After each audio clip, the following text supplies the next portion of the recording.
Thank you very much, and I'll leave the floor to Marie. Yep, so nice to meet you all. I'm very glad to have you here today. So we'll maybe go first through the table of contents so that you know what we will talk about. So first I will do a very quick introduction about climate change, and then we will go a bit more into detail into what a corporate carbon footprint is.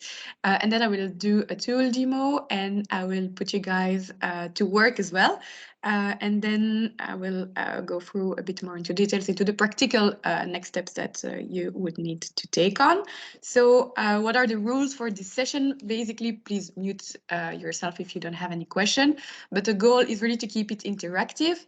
And this is a smaller group session where we have the opportunity to answer all of your questions. So don't hesitate to stop me if something is unclear or if you have a question. I don't see you because I have shared my screen, but please unmute yourself and say, oh, I have a question here, because I will not see if you have your hands up, for example.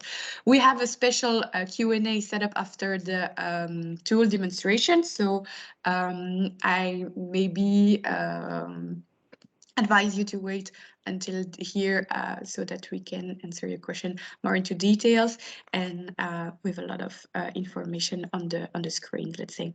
So the GHG program from the EIC, its objective is basically, well, you know, the goal is to have a carbon neutral Europe by 2050. So with this program, we hope to generate the highest possible impact in terms of GHG emission reduction and to turn those into business opportunities for all of the SMEs being part of this. So if we go into the climate change, well, we all know that it's now sure that we are causing it, but the good news is that we can fix it. But for this, we need everyone on board, and I will explain you why, actually. So since 1990, we and until 2019, we already had a plus 1.1 degrees on our record. So that's actually kind of impressive. And we can see here on the screen that even with all the pledges and the current policies that our government are taking on, we still won't reach the Paris Agreement targets that are to keep this global warming below 1.5 and 2 degrees. So our conclusion is basically that we need you to fill in that gaps, because what our governments are pledges are taking on right now is not enough. So the sooner we have you on board, the better. So I will then present you what exactly we offer you through this program. And the individual SME approach that we developed especially for you. So we will have three phases. First, the calculation of a carbon footprint, then the reduction commitment, and then a path through the CO2 neutral label. So first of all, for the first step, we have the calculation, as I just said. So each session will have more or less the same path. So we will have a kickoff session, a group session with me. And then you will be able to book a special time with an advisor, with another advisor, to ask for an individual support, to ask all of your questions, whether it's on data collection, whether it's on data entry into the tool. And then once we will have that kickoff session done, and if you need it, of course, the individual session, maybe you will not need it, then we will check the completeness of the data that you entered into the tool, and that will allow you to get a first badge that is called CO2 footprint. So the first part is calculate. If we move on to the second step, it is related to the reduction commitment. So as I just said, they really look alike. So we are first going to have a group session on what is exactly a reduction commitment. We will talk about practicalities, on what scope you should set your commitment and how you can follow that commitment with KPIs. And then as for the first step, you will be able to book an individual session with a GHG expert, with an advisor, so that you can ask every question or doubt that you have after our group session. Once your commitment is fulfilled, that will allow you to get the second badge, that is the CO2 reduction badge. And finally, we will have that third phases, which concern a bit of governance. How should I deal with my commitment? What should I do now? And the next step, which is the possible offsetting. So as for the other phase, well, group session. So why it is actually very nice to have such a label, how to get this label, and then followed by individual support, and the final badge that you can have is this CO2 neutral label. So so far, do you have any specific question about the approach? Yes. Please go ahead. We would like to make the product climate positive. It means that we would like to compensate any emissions we generate. So when the customer, we save a lot of CO2 with a product. We don't want to get that. We want to leave that with the customer and compensate any CO2 emissions we cannot avoid in design. Would that be within the label? So I'm not sure I got your question right. We want the product itself to be neutral. Yes, to be neutral, the product itself without including the use phase, because in the use phase we save a lot of CO2. So we, wouldn't be any challenge to get it climate positive if we include the use phase. I don't want to do that. I want to make it climate neutral when it leaves our facilities. So it means that anything we can't do on the product itself, we want to compensate. Okay. You want to answer that, Marie, or no? Go ahead if you. Yeah, just with respect to the program, this is a label which is fixed on the or which is looking at the company. So it's on a company level that we are saying that your company is CO2 neutral. There's also a way that you can check your product, and it's a different kind of program. And I think the climate kick is looking into looking at the product phase. But in any case, when we're looking at the company level, so you can say your company, your activities as a company is CO2 neutral.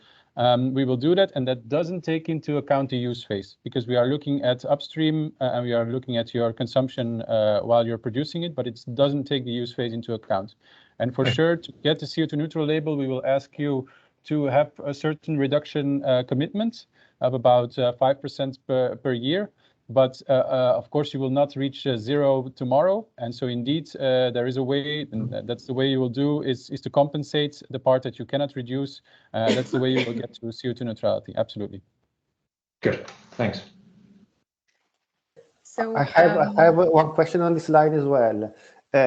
Once is the actual CO2 consumption of the company in the sense of the offices and on the people working there, which is probably the least part.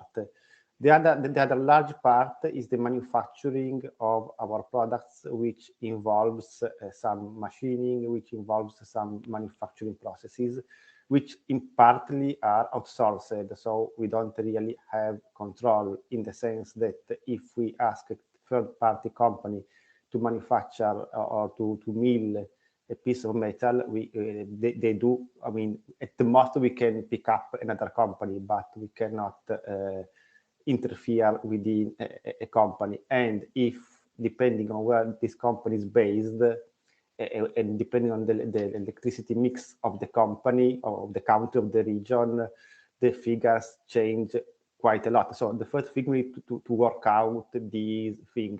With your tool, can we use, let's say, like let's say, what's called the life cycle assessment approach, so that all the materials we are used for manufacturing our product, which comes from different parts of the world, because say steel is coming from somewhere, from a steel company, whatever, copper from somewhere else. We don't really exactly know, but I guess there are some general purpose figures to work it out.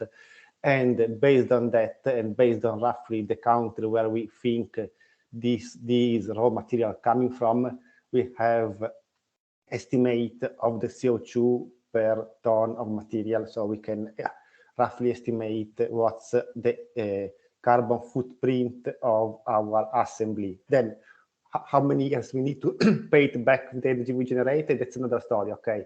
But what would be useful to have a baseline of saying, look, our product, which weighs this amount, which is made of this material, where we have logistics for shipping material and logistics to send the product to the customer, roughly we have a CO2 equivalent of whatever kilogram per product. Is it something we can work out with your product, with your tool? So you will see a bit later. So we have actually two cases. First, we have a service company and then a production company. And to get the label, for example, for the production company, we also ask the SME to take into account its purchases, goods and services. So that means, for example, we will see later in the demo, I can show you, that if you bought, for example, 5,000 ton of steel, you will be able to enter that into the tool. However, this tool is built for, to be compliant or applicable to broader of the company. So, for example, we don't make a difference if the steel is coming from Belgium or from China, or I don't know. So this is a broader emission factor that is applied. However, we are working now on a second version of the tool where it would be able to enter directly the ton of CO2 equivalent per ton or kilo of steel, for example. So to enter your specific emission factor into the tool, if you can have that through the supplier, of course, that is even more precise, and you will we will try to make it possible in the future in the second version. So at the moment, you can have an estimation, let's say, and if later you have more specific information about the emission coming from this steel, okay. you can be able to enter it. Can you also, sorry, last question, also have the emission factor of the electricity produced in the country from the grid? So yeah, country by country, region by region, and time of the year by time of the year. Yeah, indeed. So yeah. When you enter the electricity consumption of your site, you are able to tell where your site is located, and so a specific emission factor is applied. Then we have, if you talk about a sold product, you have the impact of the sold product on the client part, let's say, and here as well you are able to select whether the electricity used is coming from Europe or not. Here it's a bit more, we made more broad categories in order to fit everyone and not the tool to be too complicated. But I will show you more in details when I will do the tool demo, so that it will maybe be a more visual for you. If you have, if some people still have more questions indeed about the scope, Marie has a nice figure on this, a nice slide on this, and it will explain a lot. And just to clarify, we are following, there's many tools out there, but we are following, this tool is very unique in the sense that it follows the Greenhouse Gas Protocol, which is an international standard. And so we are not willy-nilly saying you need to take this category into account and this one not.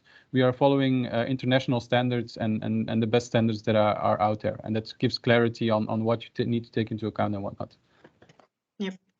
So I will maybe go on with our program, and then if more questions about the tool are coming up, we have a Q&A set up for this just after the demo, of course. So actually, why should you go through such a journey? Well, we have many incentives. First, I will list them and go to some of them more into details afterwards. So first of all, you can have bottom line savings through, for example, improved energy and resource efficiency. It often also leads to innovation. We can see that like most of the patents now placed on the market are for sustainability. Of course, you can increase your sales through having a better reputation and attractiveness to the market, and you can also higher your investor confidence through having a lower risk present on the investor point of view, because you will stay ahead of legislative rules that are coming up, because you will be more resilient to the climate change consequences, for example, etc. So if we go a bit more into details, well, we first have, for example, a better image. That also does not mean that we should greenwash, of course. All of your efforts should really align with your marketing messages. And this is why actually the labels and the badges are designed. This is to have a third-party verification, let's say, of your commitments. Then it can also motivate your employees, attract talent. It has been shown that people are even ready to be paid less if they have impact on the climate and or on social responsibilities. So this is a really important thing to have, I think, even more into an SME, to have talents coming up that are multitasking and ready to take on the future challenges. Then, of course, as I said earlier, you can reduce your cost. Fossil fuel dependency, we can even see it more these days with the war coming up. If it rises, it can cost a lot. So the more we go to renewable energies, the less dependency we will have on those prices, and you can reduce your bottom line costs.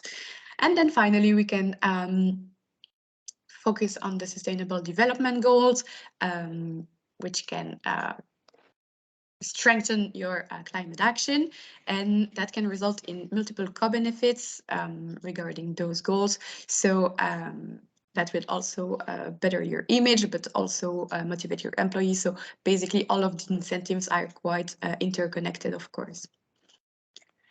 If we now move on to the, where is my mouse? Here, to the corporate carbon footprint itself. I will explain shortly the calculation, how it is done, but I guess that you all already know a bit about this, as you already registered into the tool normally. So we first have the activity data that are basically looked for into your internal values that are multiplied by emission factors that are coming from databases that are recognized and trustful. So those two multiplied give us our kilos or ton of CO2 equivalent. Why do we speak about equivalent? It's because we have several greenhouse gases out there. We can have CO2, we can have methane, we can have NOx. So those are all brought back to one unit to be able to compare them and to follow your GHG emission over time. So activity data, what is it exactly? That could be energy consumption, heated surfaces, ton kilometers done by your trucks or by ships, passenger kilometers for the home or commuting of your employees or for your business travels, for example. And all of those are then, as I said, multiplied by emission factors that are expressed in the same unit. So for example, if your energy consumption is in kilowatt hour, we then have kilos of CO2 equivalent per kilowatt hour, one multiplied by the other gives our last unit. So, as we spoke about earlier, the definition of the scope and the data collection. What is here important is to list the entities you own or control. So if you have several sites, for example, or several companies under you, and then you can list the company core activities. Okay, what do I do? Do I provide a service? Do I produce something? What do I produce? What kind of service do I give? And then, thanks to this, you can list the emission categories that are relevant for your company. Here we listed the emission categories that you need to fill in if you are a service or a production company. So if you are a service company, you are obliged to get the label, let's say, to fill in the scope 1, so all that is energy related, except the electricity, the scope 2, that is related to electricity. BT is standing for business travel. Then we have the commuting of your employees to their workplace, and then the waste that are produced on site. So, for example, if you have residual waste, paper waste, plastic waste, etc. In the case of a production company, as I said, we ask a bit more information to have a broader view because it's very relevant to also have the purchase goods and services on the material input that you use. So for example, earlier we talked about that steel that is bought, we can enter it there. So scope 1, 2, so all of the energy related emission that also includes, for example, company vehicles or if you own a truck, the consumption of the truck. Then we have business travel, commuting, waste, and purchase goods and services. Then, once this is listed and that you know which type, for example, of energy heat you consume, you can look for those data internally or via your suppliers. So if it's, for example, business travel, then you will look for it internally through your travel agency, for example, or through your accountant that has a trace of this. And for example, if we talk about then electricity, then you have to go through your supplier with your invoices, or if you have an online follow-up on your energy consumption, you could just go there, take that information. And then once you have all that information, we can put them into the tool. So to have maybe a bit more information on what the scopes are. So basically scope 1 is, where is my mouse? I will show you. Energy related direct emission. On scope 2, we have electricity indirect emission. Why do we say that it's indirect? It's because it's not occurring directly on site, but the fuel, the electricity is created somewhere else and just brought to your site afterwards. And then we have the scope 3. We have upstream part of the scope 3 and downstream part of scope 3. So that's all that is indirect. So we talk about, for example, employee commuting, business travel, waste, as we told. And then you could also have use of sold products. So as we talked about earlier as well. And this, we don't ask you to get the badge, because it's a bit harder to estimate. Okay, then I think we can actually move on to the demo. So I will fill in some information for a site and the company information, and then I will show you the. Do you hear me well? I have now work from my neighbors, so I hope you can hear me well. And we will then check the report material. So Just before we start, normally you have all have registered. I just posted the link. So if you could log in meanwhile into your tool, you probably have done a first attempt to fill in some data. If you can log in, then later on we don't lose time in doing an exercise together. Thank you, Christophe. Boom, boom. So I will share my screen back in a second. Boom. So can you all see the tool? I think this is a yes. Okay, so once you once you register, you will fall under these pages, and of course you can start using the tool by clicking on that button. Also, you have a banner here up that you can click on. So if we start using it, here you can see that I have a bit prepared my presentation, and I've already filled in a site that I called Site 1 and several years of information. How can I see that? If I click on Site 1 here, I have here my information for Site 1, year 2019.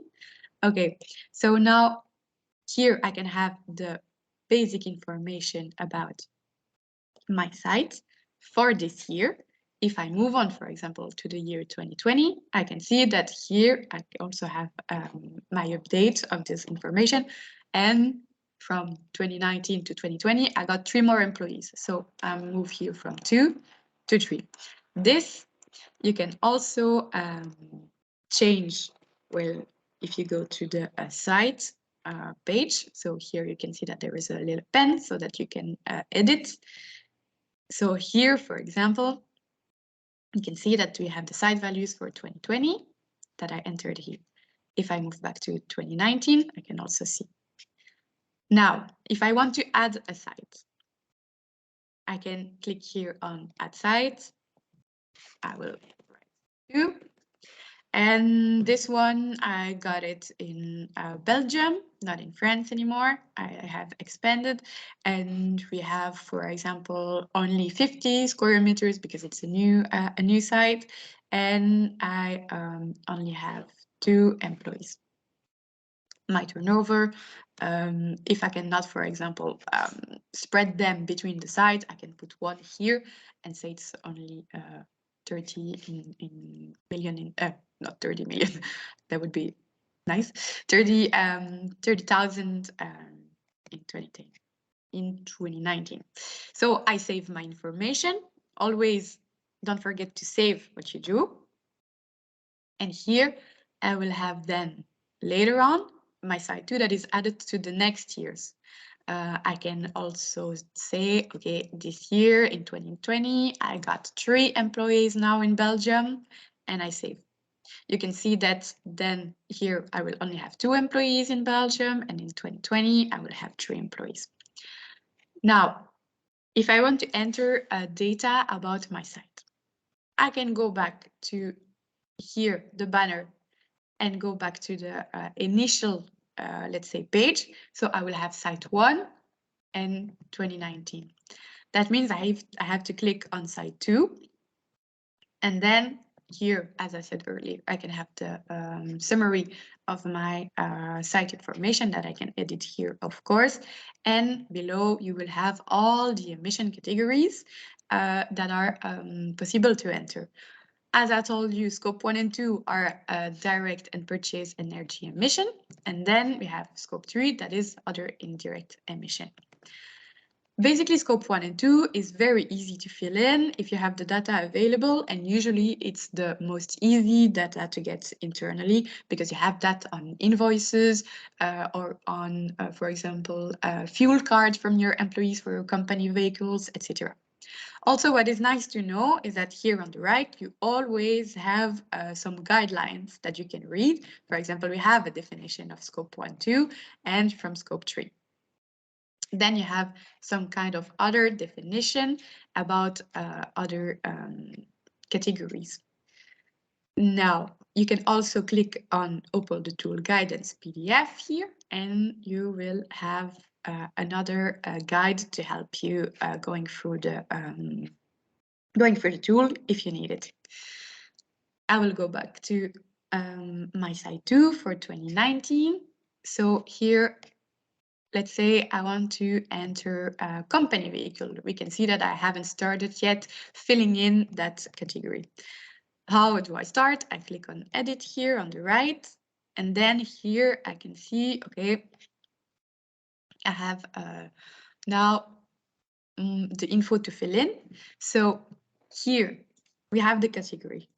So, for example, I will say that my site, my employees, sorry, are using, let's say, electric cars, and other employees have only gasoline cars because we haven't had time to make the switch yet.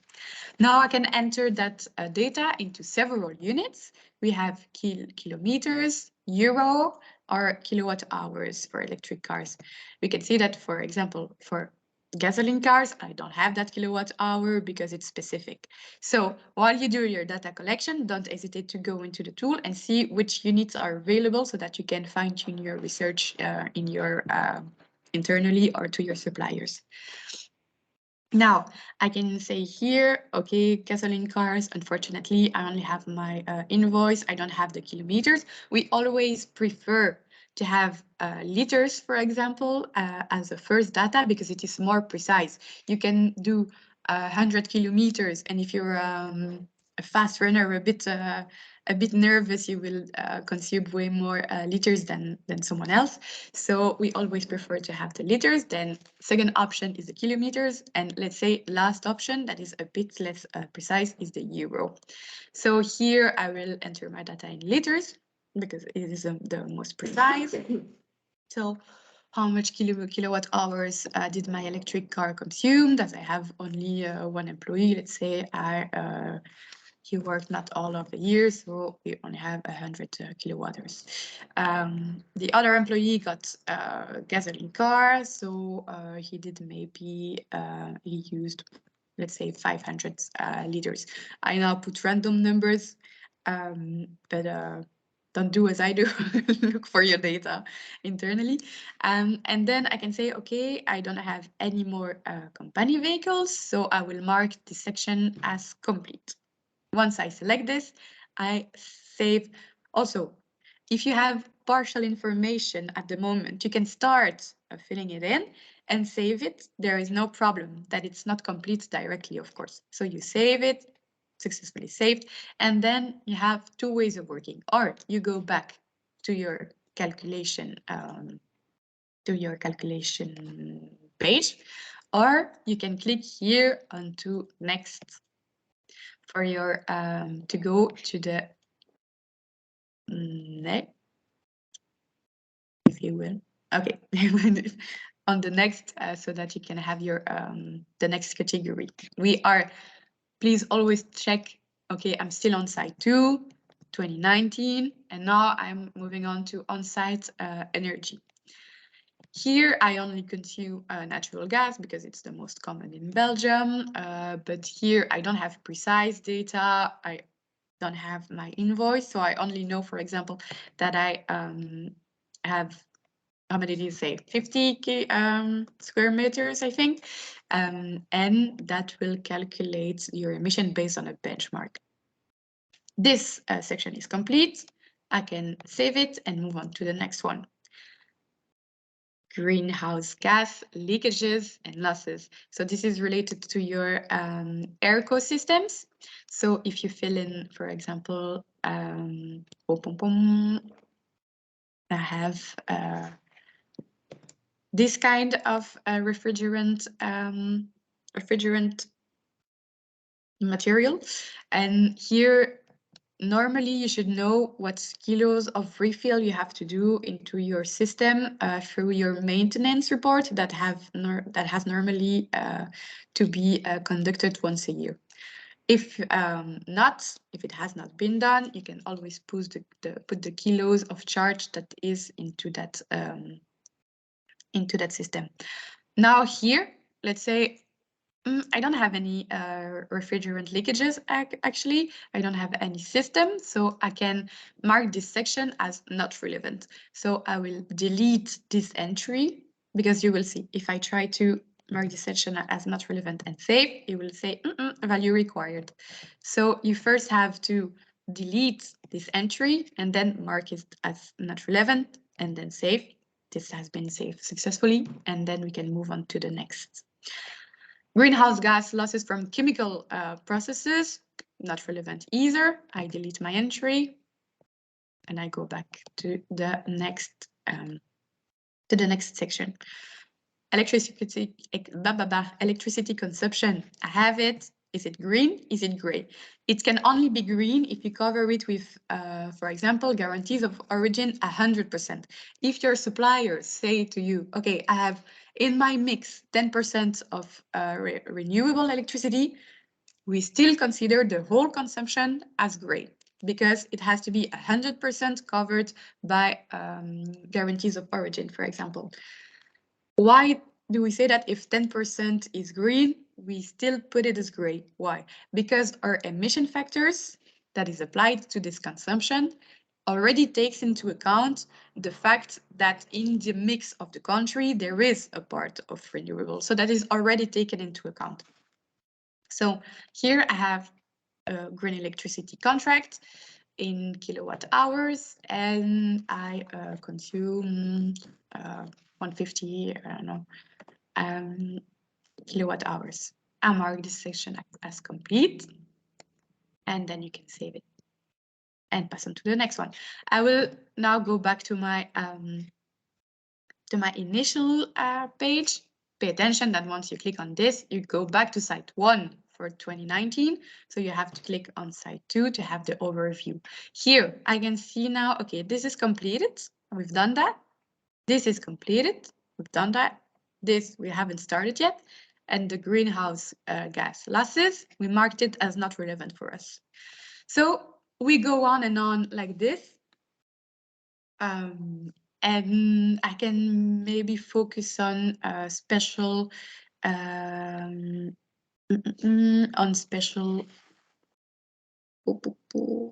categories. Where is it? So, for example, the purchases for the production company that we talked about. Okay, no, I want to edit this. And so here you can actually see that you have metal, the steel that is new, recycled, aluminum, new, recycled, etc. You can fill in those data only into tons.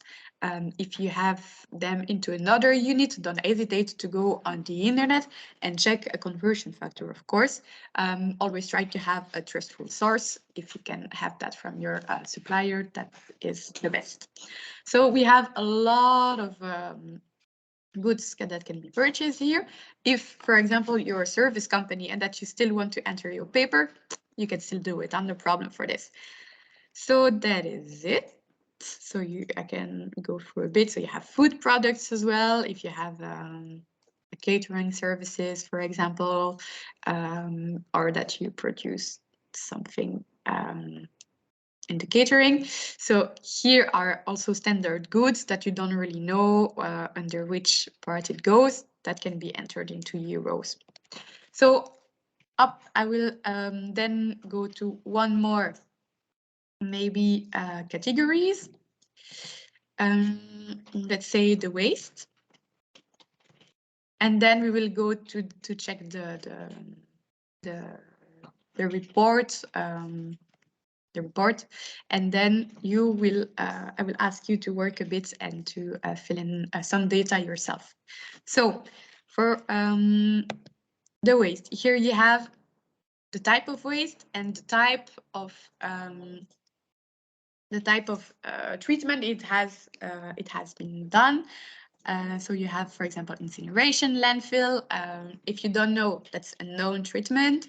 Has it gone through methanization, composting, etc. So we have a lot of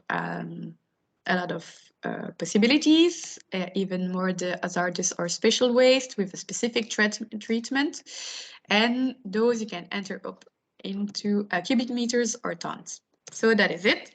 If I go now to track my data, I can see here that I have my site 1, 2019. If I click on 2020, I can see what I filled in for 2020. And below, I can see my my emission and the comparison of sites.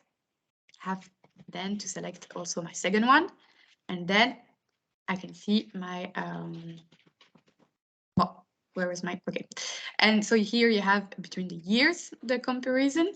So you can check that in. If you filled in your full-time employment, you can click on this, and then you will also have a KPI on the ton of CO2 equivalent per FTE, per turnover as well. Here we put some kind of higher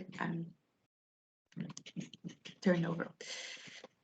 So that is basically it. If you want to see the data, for example, here, that's what we just filled in. So we have a lot of company vehicles and a lot of on-site energy because we didn't fill in a lot of scope 3 yet. So that is it. I will now let you work with an exercise. Yeah, Christophe. Sorry, if I can just add one more thing.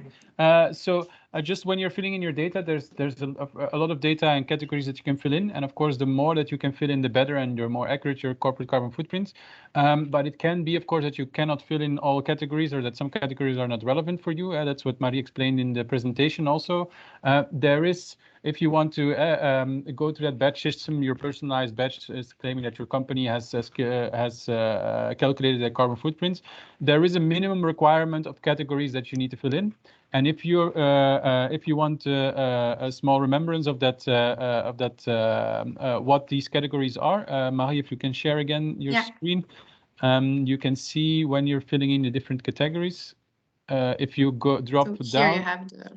No. Sorry, the tool in the tool itself. In the tool itself also, so in the presentation you have it, but in the tool, if you scroll down, you see the logo of the footprint and you see more info. If you click on more info, there again, it's there's a reminder of which categories as a minimum need to be filled in. And so if you are done with this, if you are confident that you have filled in the right amount of data, then you can click on the logo itself to state to us, like, I'm ready to receive the badge. Please check my data. So that is possible. And so yeah, if you have any other questions, so yeah, request my footprint. That's when you're ready to receive your badge. And when you're not yet ready, when you have questions, that is of course the moment then to book a meeting with your own personalized advisor, that he or she can help you with filling in some data that you might have trouble with. Voilà. Okay, thanks, Christophe, for the precision. I can maybe now show you the exercise that I would like you to do. I will share my screen again in the other part.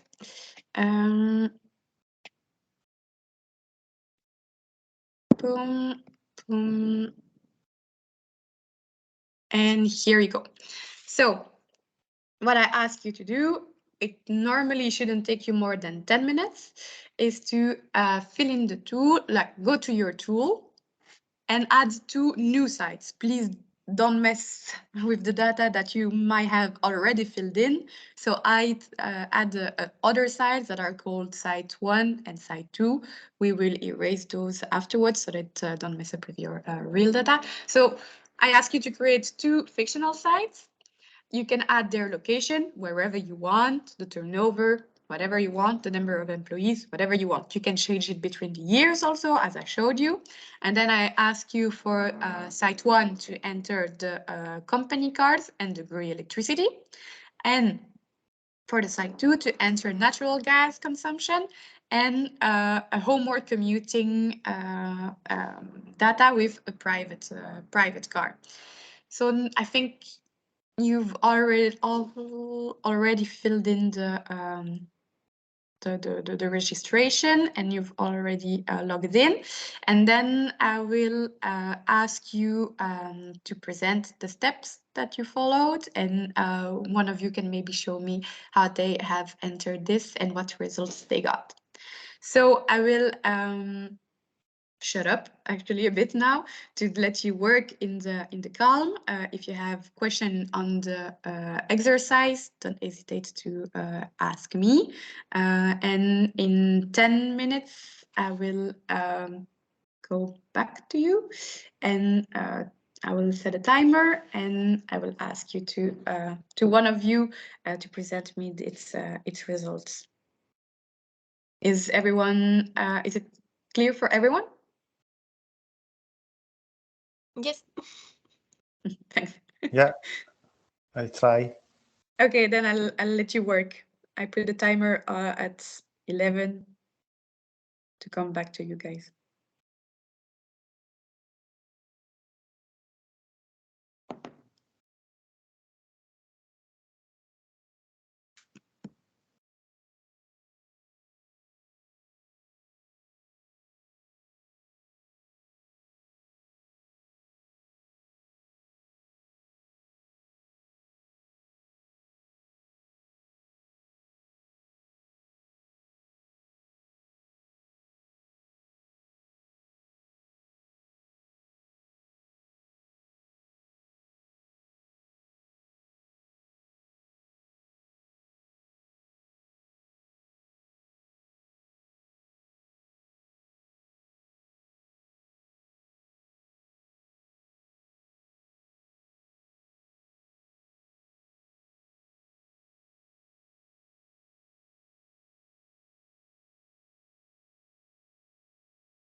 Also, please keep in mind that I will ask you then to present your results to share your screen. So that means that if you have confidential information on your computer, please hide them so we don't have any problem.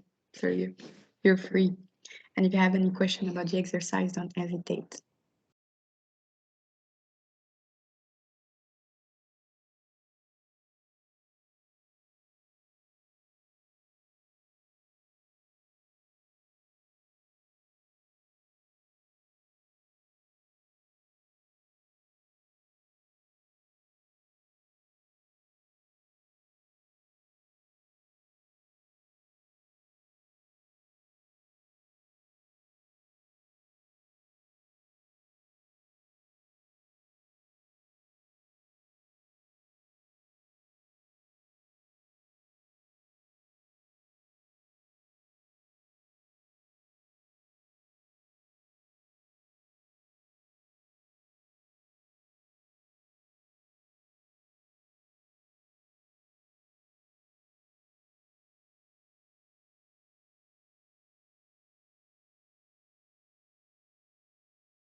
just as some additional information that on the question that came from our Italian friends, that indeed when it comes to electricity consumption, country-based emission factors are taken into account.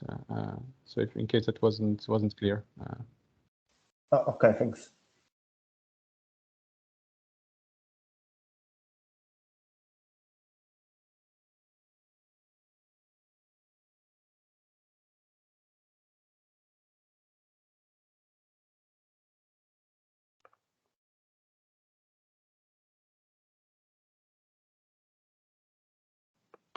If one of you guys is, if you are all ready, please give me a shout so that we don't wait in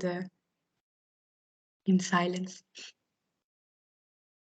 Or you can type in the chat already that you are ready from your side, or yeah, shout indeed, whatever you prefer.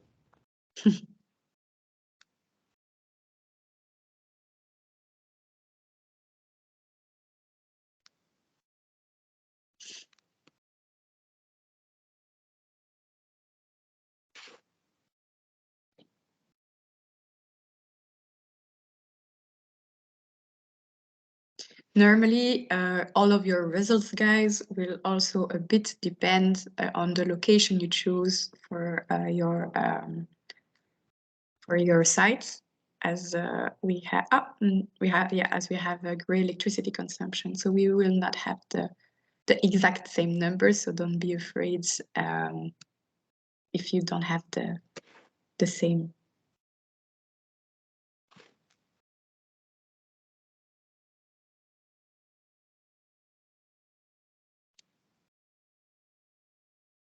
We have 3 more minutes to go.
Okay, guys, time is up.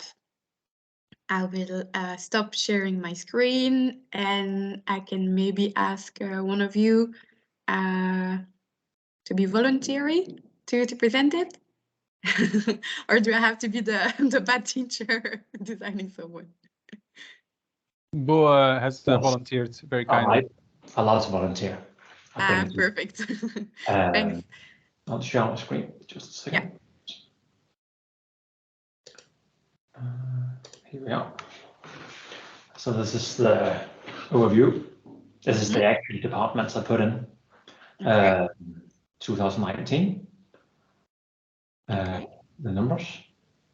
The fun thing here is already, I see that since we didn't have the Yash department, it complains. That's it's 0. I can't remove it from 19, but that's not what it looks like. Okay, perfect. Yeah, if you click on FT, it will not. But this is no big deal. Can you maybe explain a bit how you did, like go through the calculation and show what you've done exactly? Of course. Come on. First thing was to put in the sites. I don't know actually how to get back to the sites right now. To enter data for these. If I can get back to the calculate. Information, here we are. Okay. So 19, we have actually just put in the turnovers and stuff for the site. And the Yash site here. No, we don't. I don't know how to change for the sites. I could put them in the first place, but I don't see how we can change them. So normally, if you click on the site, please click on for example, Skanderborg. Yes, control. You can see like on the top, it will change. So beware when you enter your data that the site you're looking at is the right one you're filling in for. Yeah, exactly. Yeah. So put in the data for the sites for the years. Then went to calculate. And yes, then just say, okay, for Skanderborg, that's site 1. We have this company vehicle. Just add the car and the euros. Okay. But remember, actually, if it was a diesel car, but never mind. Yeah, that's perfect. So the same for example, for Yash, we have it's site 2 in our case. We have the energy had to put in. Completed. What's the electricity we have there?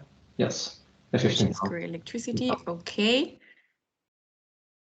Okay, we're good. Yes. Okay. Did anyone had any problem with filling in the tool? Do you have a bit of question right now? I simply could find the district heating, or I mean, how was call it? Don't remember them. So something with natural gas, but I don't remember what was it. So you mean same, because I couldn't find how to choose whether natural gas or other options. Okay, so I will share my screen back to the tool, and we will do that together. Oop, nope, that's not what we want. Hop. Can you see my screen? Yeah. So here, if we go back to the calculate here, for example, I'm on my site 1 for 2019. So if we talk about energy consumption, then we can go to scope 1 and 2 parts. And here we have company vehicles. So this is not what we're talking about. We're talking about energy. So if we click on here, we have, for example, on-site energy. So this is fuel. So for example, natural gas, excluding electricity because it is included here. And actually, I get you, this is a bit tricky. So district heating and cooling is actually not heating for heating as a whole. It is district heating. So basically it is urban networks that are coming from, for example, an incineration plant. and they bring the heat onto your place. So this is not heat consumption as a whole. So if you want to enter natural gas consumption, you can go here into that first category. So on-site energy. This is not on-site, let's say. So you edit it. And then here you will have the the domestic fuel, natural gas, propane, biogas, etc. So is it more clear? So yeah, That was it. yeah, okay, perfect. So basically district heating and cooling are networks around the city. It doesn't exist in all cities. Sometimes they have smaller networks, sometimes bigger. So it really depends. Okay. Then I will not let anyone else present because I can see time is running actually. So we can maybe move on to any Q&A general question that you have on the tool, on the GHG management system, on data collection.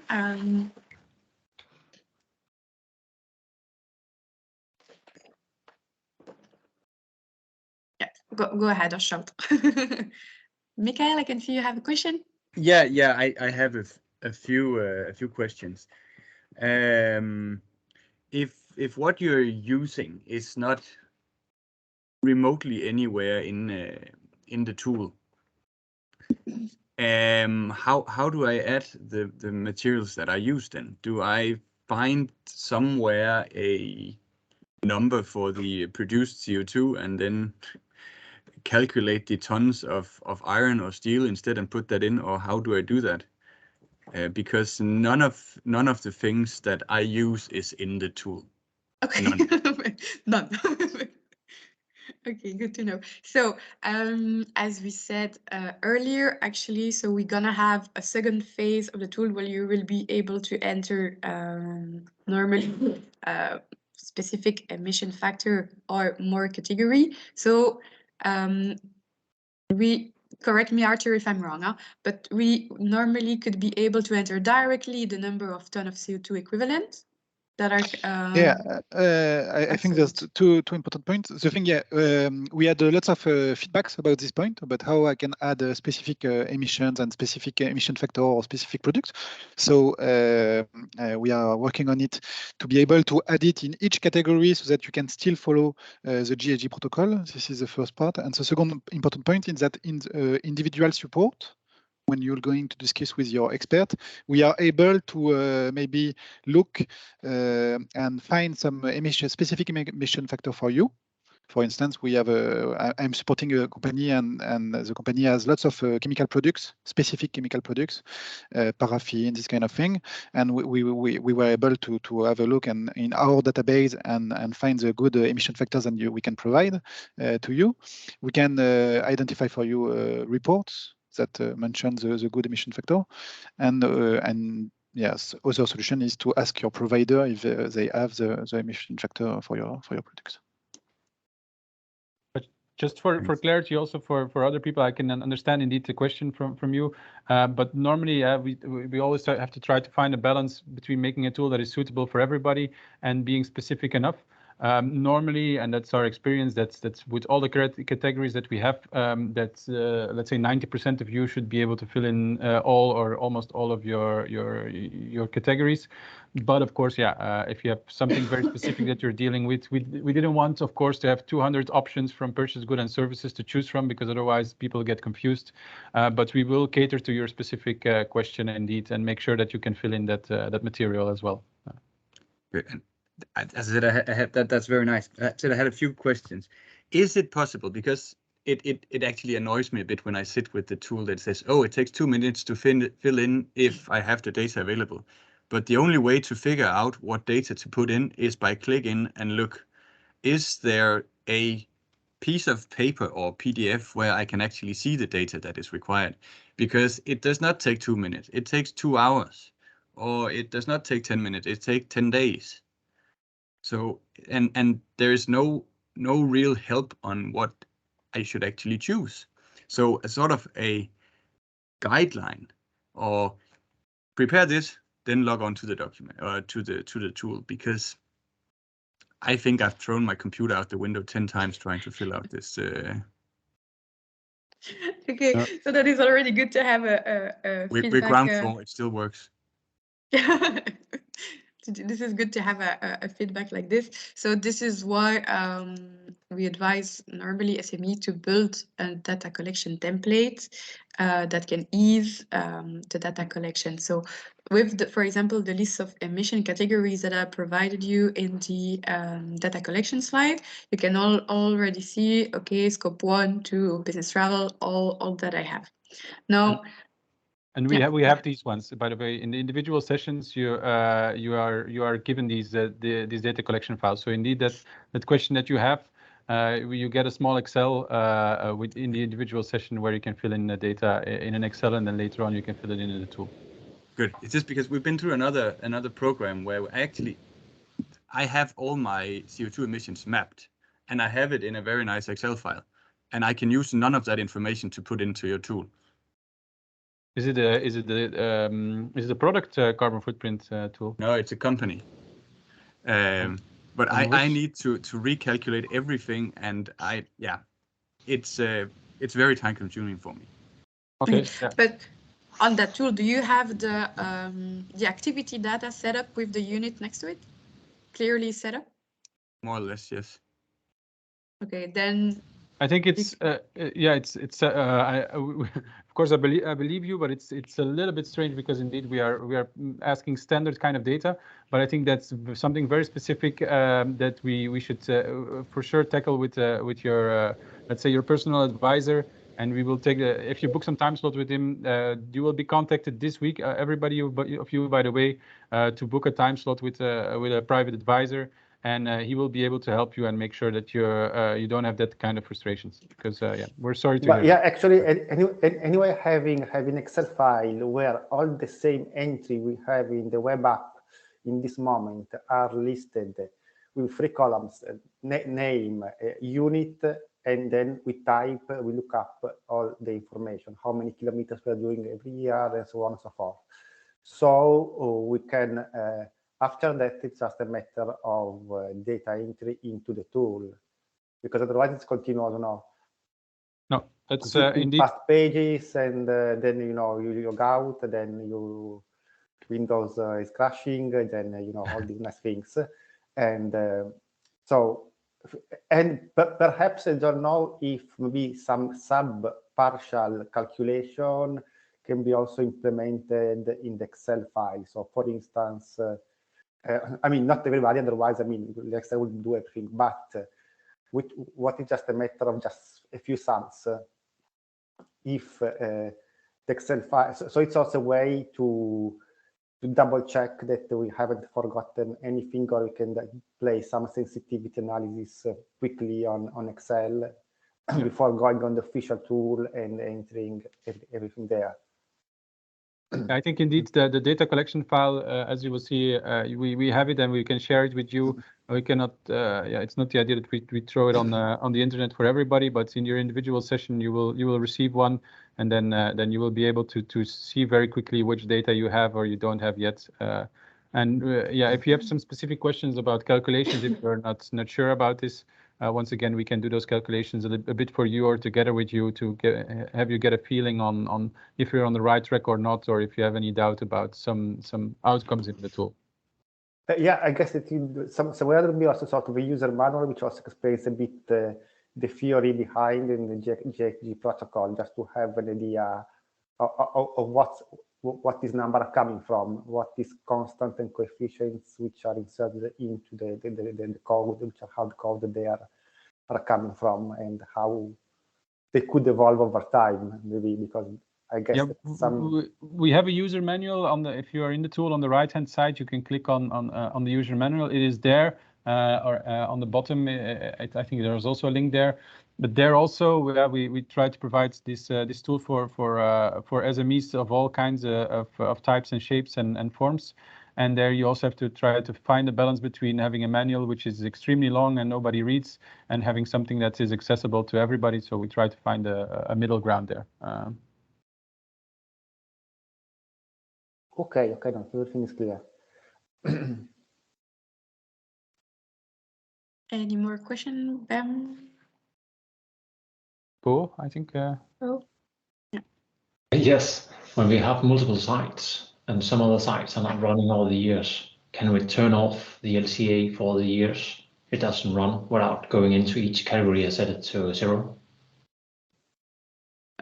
what do you mean? Turning down the LCA? What do you mean by that? Yes, so I have two sites, but one of the Yeah. sites opened it's 2022. So Yeah. it means that 19, 20, and 21, there's naturally no data for it. Oh, you can just delete the site for those years. No, And then, if you delete it for 1 year, I deleted all the years and just tried.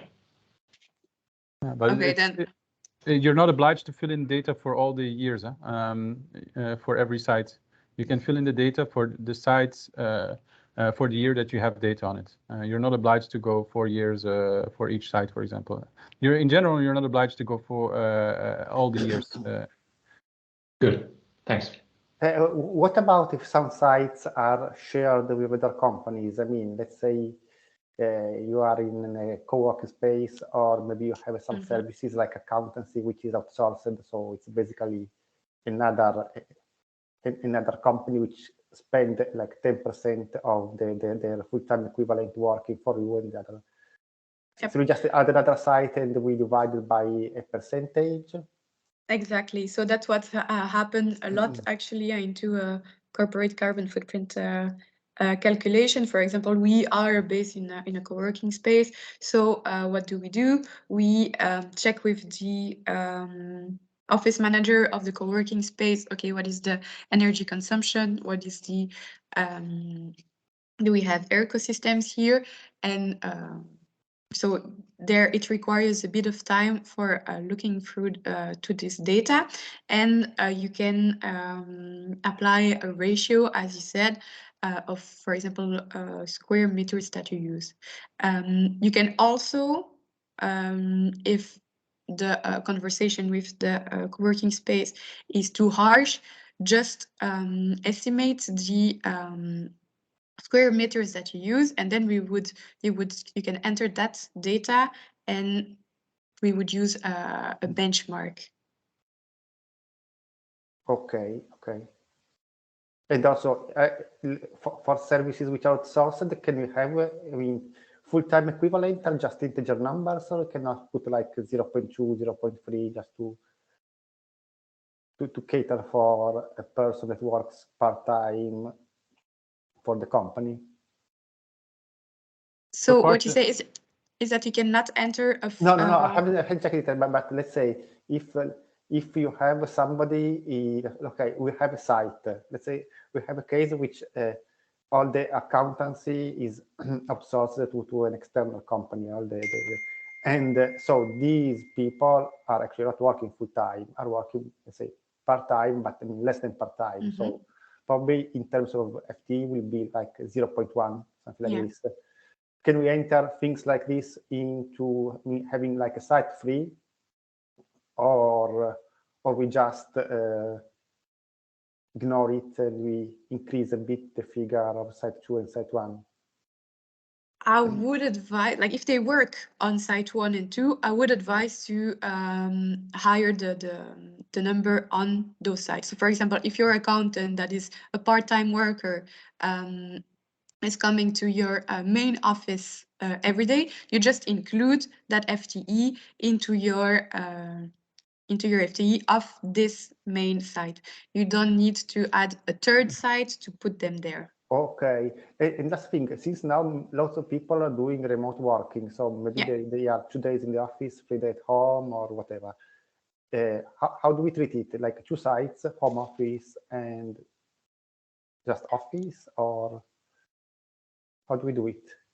So you mean that those people never ever come to work? No, they come, but in this moment in time, more or less everywhere, people are working some time of the week at home and some time of the week in their office.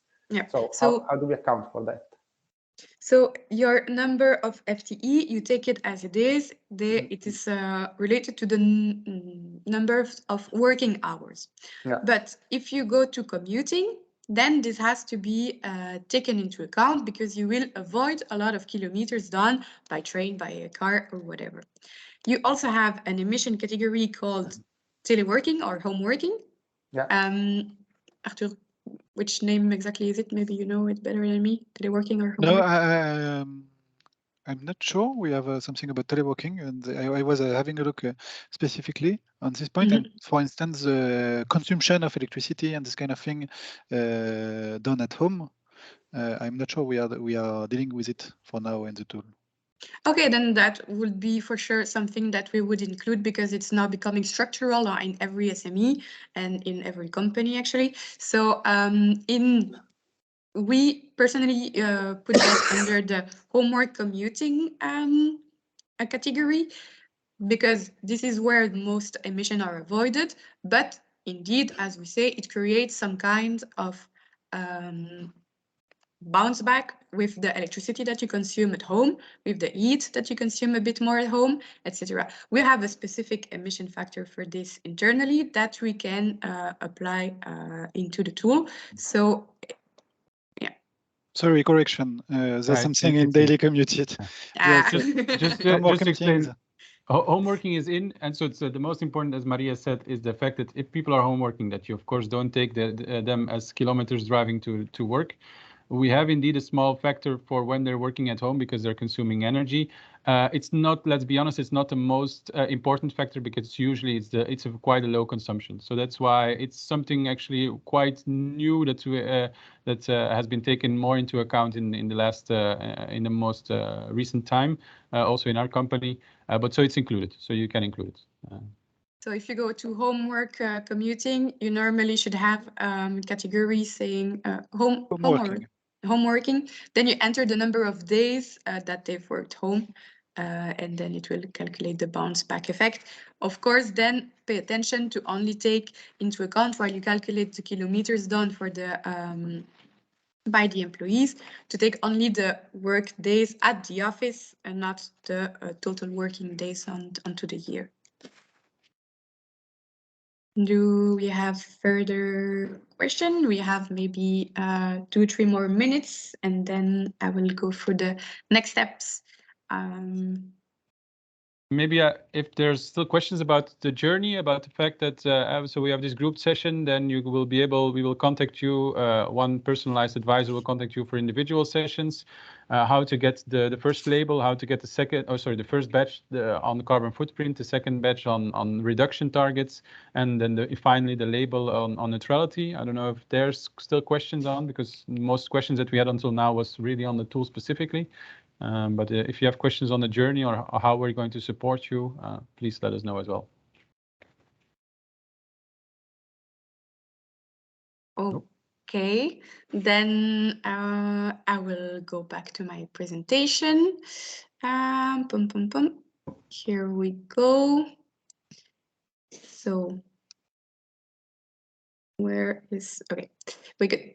So yep, please don't forget to erase the site from the exercise from your GHG emission tool. We don't want you to mess up your real data, so don't forget to delete them. Q&A we've done. And yeah, I got a small question about how do you feel about the exercise, but we've quite had already some feedbacks. I will still send you the link just for fun.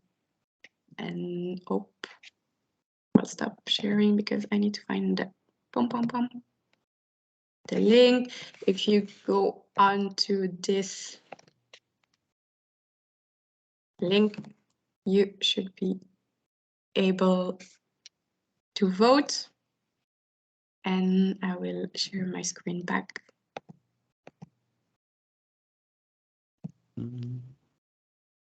Up. Okay, so here I let you 2 seconds to read what it is, because then on the other side, on the other slide, sorry, we don't really see them well. Normally, if you vote, we should see the results coming directly.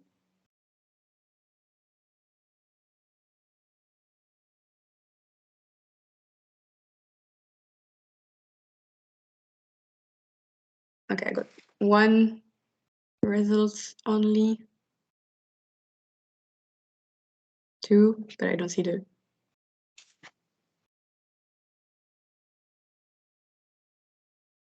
Okay, we only have 2 people voting.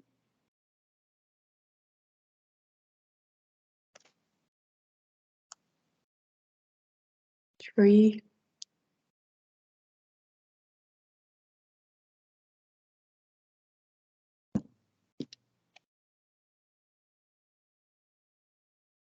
Maybe wait like 2 more seconds and then I will just look at the result.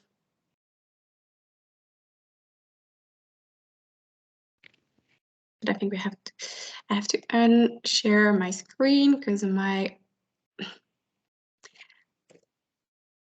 boom boom.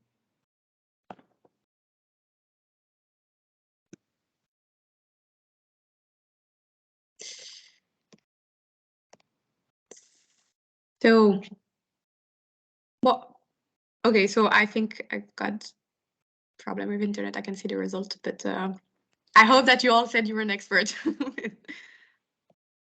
And if not, once again, you will be contacted this week still for about your personal by your personal advisor.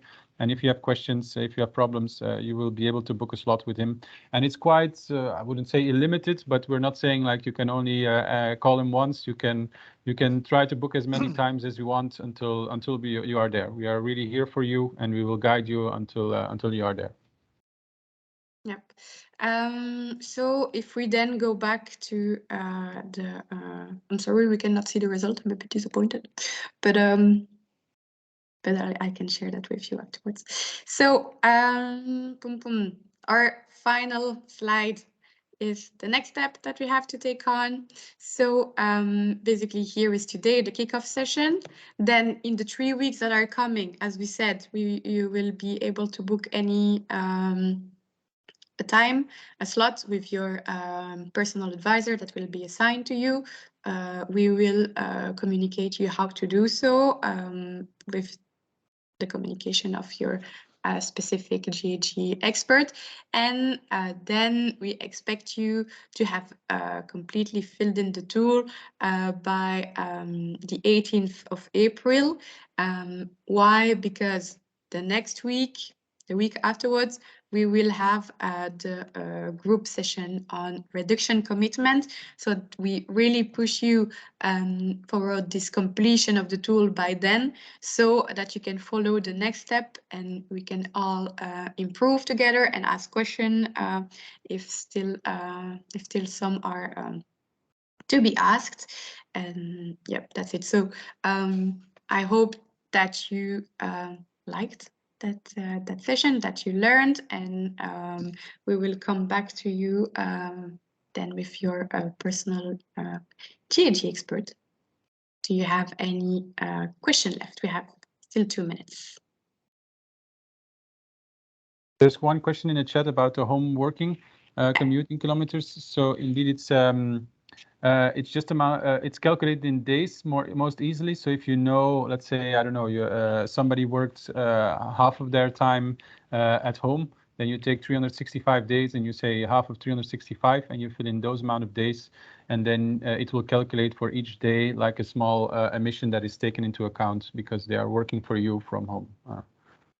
Yep. I hope they don't work 365 days though, but yes.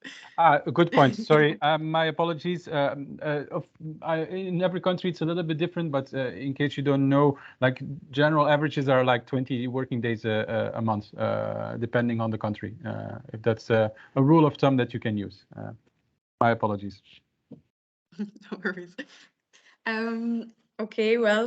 Just a last advice. As soon as you are contacted by your expert, do not hesitate to share all the questions you have before the individual meeting. As said by Michael, for instance, if you have files with already assessed carbon footprint, if you have already question about the category you should assess, all specific questions are really welcome before the individual meeting so that we can prepare the best answers.